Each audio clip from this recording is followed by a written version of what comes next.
Hello everyone, this is me again, Ruby. For today's vlog, share ko naman sa inyo, lalo na po sa mga baguhan kung paano mag-fill up ng income tax dito sa FB World. Dahil ang income tax ay kailangan nyo para makasahod kayo. Make sure lang na mayroon na kayong TIN number. So as for today, share ko sa inyo kung paano ito fill upan dahil hindi basta-basta nyo mag-select lang kayo ng mag-select. Kailangan nyo talaga ng tutorial.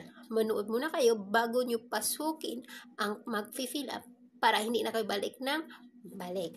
So let's go! Okay, dito na po. Let's get started. What is your classification? Individual yan. Are you a citizen? US? No. Are you an acting? No. So, dito ilagay nyo yung name ninyo, address, tsaka yung number sa TIN ninyo. Then, next. Enter ulit yung address ninyo.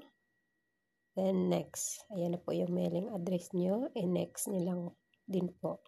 So, dito, kailangan i-select nyo itong 0% of services. Then, check the small box. Then, next. Check the small box. Enter your name.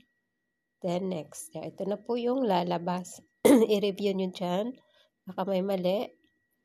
Yan na po. Then, i-submit lang po ninyo. Pagkatapos, ito na po yung lalabas. So, yan na po ang tax profile ninyo. Maraming salamat po. Sana may natutunan po kayo. Thank you.